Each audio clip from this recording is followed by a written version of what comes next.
नमस्ते दोस्तों, स्वागत है आपका हमारे चैनल दिव्य भक्ति ज्ञान में। आइए आज के इस वीडियो में हम राधा अष्टमी के बारे में जानें। राधा अष्टमी कब है, उसका शुभ मुहूर्त क्या है, उसकी कथा क्या है और उसके पूजा करने की विधि क्या है। हिंदू धर्म में राधा अष्टमी का विशेष महत्व है। वैदिक पंचांग के अनुसार भाद्रपद माह के शुक्ल पक्ष की अष्टमी तिथि को राधा रानी का जन्मोत्सव मनाया जाता है। यह कृष्ण जन्मोत्सव के 15 दिन बाद आता है। मान्यता के अनुसार राधा अष्टमी के दिन राधा रानी की उपासना करने से व्यक्ति को सुख, समृद्धि और ऐश्वर्य की प्राप्ति होती है। वहीं इस दिन खास कर ब्रज के सभी मंदिर सजते हैं और राधा रानी का जन्मोत्सव मनाया जाता है। राधा रानी श्री कृष्ण की प्रेयसी थी। इन्हें देवी लक्ष्मी का स्वरूप भी माना जाता है। वैदिक पंचांग के अनुसार भाद्रपद माह के शुक्ल पक्ष की अष्टमी तिथि 10 सितंबर को रात 11:12 पर आरंभ होगी। वहीं इसका अंत अगले दिन यानी 11 सितंबर को रात 11:45 पर होगा।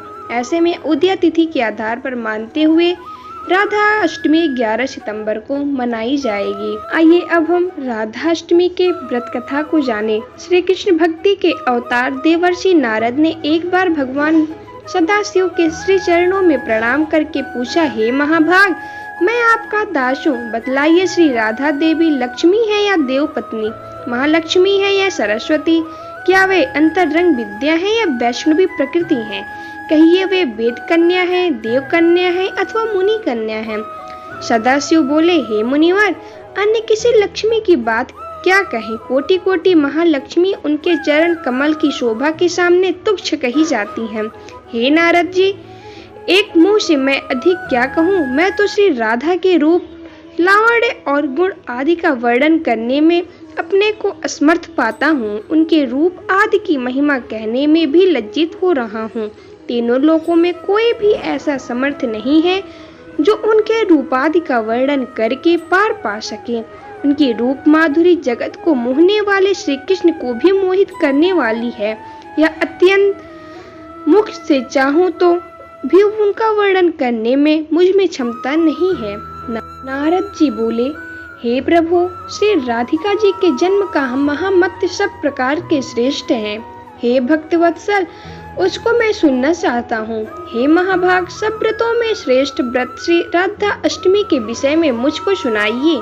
श्री राधा जी का ध्यान कैसे किया जाता है, उनकी पूजा अथवा स्तुति किस प्रकार होती है, यह सब सुमझे कहिए।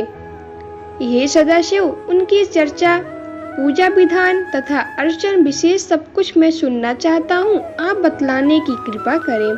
शिव जी बोले, वृषभानुपुरी के राजा वृषभानु महान उदार थे। वे महान कुल में उत्पन्न हुए तथा सब शास्त्रों के ज्ञाता थे। अणिमा, महिमा आदि 8 प्रकार की सिद्धियों से युक्त श्रीमान धनिक और उदार चेता थे। वे संयमी, कुलीन, शुद्ध विचार से युक्त तथा श्री राधा के आराधक थे। उनकी भार्या श्रीमती श्री कीर्तिदा थी। वे रूप यौवन से संपन्न थी और महान राजकुल में उत्पन्न हुई थी। महालक्ष्मी के समान भव्य रूप वाली और परम सुंदरी थी। वे सर्व विद्याओं और गुणों से युक्त कृष्ण स्वरूपा और महापवित्रता थी। उनके ही गर्भ से शुभदा भाद्रपद की शुक्ला अष्टमी को मध्याह्न काल में श्री वृंदावनेश्वरी श्री राधिका जी प्रकट हुई। हे महाभाग, अब मुझसे श्री राधा जन्म महोत्सव में जो भजन, पूजन, अनुष्ठान आदि कर्तव्य हैं, उन्हें सुनिए। श्री राधा अष्टमी के दिन व्रत रखकर उनकी पूजा करनी चाहिए। श्री राधा कृष्ण के मंदिर में ध्वजा, पुष्प, माल्य, वस्त्र, पताका, तोरण आदि नाना प्रकार के मंगल द्रव्यों से यथाविधि पूजन करनी चाहिए। स्तुति पूर्वक सुवासित गंधपूर्ण धूपादि से सुगंधित करके उस मंदिर के बीच में 5 रंग के चूर्ण और से मंडप बनाकर उसके भीतर खोड़स दल के आकार का कमल यंत्र बनाएं। उस कमल के मध्य में दिव्यासन पर श्री राधा कृष्ण की युगल मूर्ति पश्चिम विमुख स्थापित करके ध्यान पाद अध्यादि से क्रम पूर्वक भली भांति उपासना करके भक्तों के साथ अपने शक्ति के अनुसार पूजा की सामग्री लेकर भक्ति पूर्वक सदस्य संयचित होकर उनकी पूजा करें।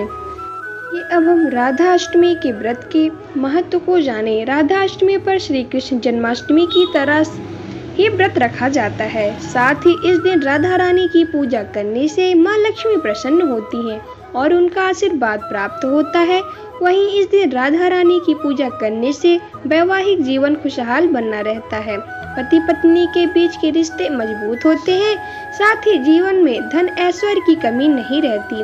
राधा अष्टमी के दिन श्री राधा रानी के मंदिरों को बेहद सुंदर तरीकों से सजाया जाता है और राधा रानी का विशेष उपासना किया जाता है। आइए अब हम राधा अष्टमी के पूजन विधि को जानें। राधा अष्टमी के शुभ अवसर पर सुबह ही स्नान कर लें। इसके बाद साफ वस्त्रों को धारण करें। इसके बाद शुभ मुहूर्त के अनुसार पूजा स्थान पर सभी सामग्रियों को एकत्रित कर लें। सबसे पहले पानी का कलश भर कर रखें। इसके बाद चौकी पर लाल कपड़ा बिछाकर उस पर राधा रानी और कृष्ण जी की मूर्ति स्थापित करें। फिर उन्हें वस्त्र पहनाएं और उनका श्रृंगार करें। इसके बाद धूप दीप अक्षत पुष्प फल आदि अर्पित करें। फिर श्री राधा कृपा कटाक्ष स्रोत का पाठ करें। इसके बाद आप आरती करना शुरू करें। अंत में श्रद्धा पूर्वक दान भी करें। दोस्तों, अगर ये वीडियो आपको पसंद आई हो तो वीडियो को लाइक करें, चैनल को सब्सक्राइब करें और ज़्यादा से ज़्यादा शेयर करें।